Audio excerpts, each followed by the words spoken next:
Catherine. Yes, please.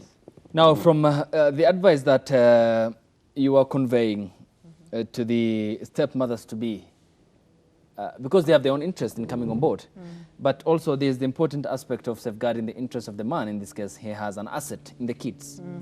So from mother's perspective, and as a psychologist, do you think we can at some point, I mean, as a society, heed such a call and have proper family institutions where there will be no feuds or standoff between the stepmother and the kids, and the kids and the dad, and the dad and the stepmother?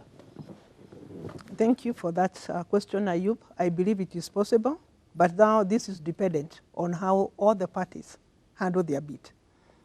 One thing I would want to bring very clear here, when you are a stepmother, you know, it doesn't matter how good you are to these kids.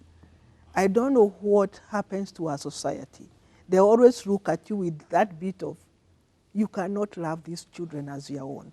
You know, there is that element, whether, I don't know what happened, and people think that's what happens. Unfortunately, not in every case.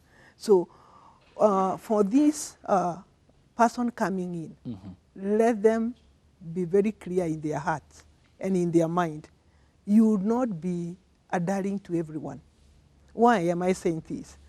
First and foremost, maybe the family had an expectation, or maybe they had somebody in mind who could have fitted in their son's life to take care of these children.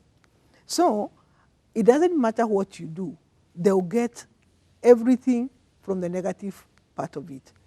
However, deep within you, are you giving it your best? Allow yourself to continue doing the correct thing. Number two, where I was saying, come with an open mind.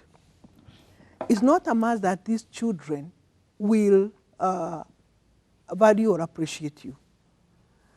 Make it very clear, I know I can never replace your mother. You see? And I respect that your mother was there. And she will remain a very key person in your life. However, now that I am here, how can we, especially if they are teenagers and, you know, people who are, you can, you know, discuss or have dialogue with, fight for them, how can we work together, staying as one family? Because your dad wants me in his life. Okay. You are his children, and by the virtue of you being his children, you also be my children. And you'll be the brothers and sisters to my children. Exactly, if I also have children. Okay. So how do you think we can also be able to blend in and live together? And you realize there are those kids who initially they will shy away because they might not trust you so much. But over time, if you you have like open communication channels, these kids you start opening up gradually.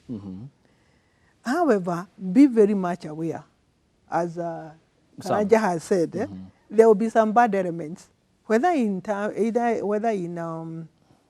from the relatives, either side, from where the mother had come from, or even from where the dad comes from, or even close family friends, family friends, who might make these children feel, maybe this woman was in the life of your father. That's where she has come. And then they start becoming negative. It is always important for people to go in with that awareness. On the other side, let the man also take a stand. And not taking a stand by harassing the children, listening to them. Okay, I hear this is maybe your bone of contention. However, allow me, because I have arrived, to know how we can best resolve this issue.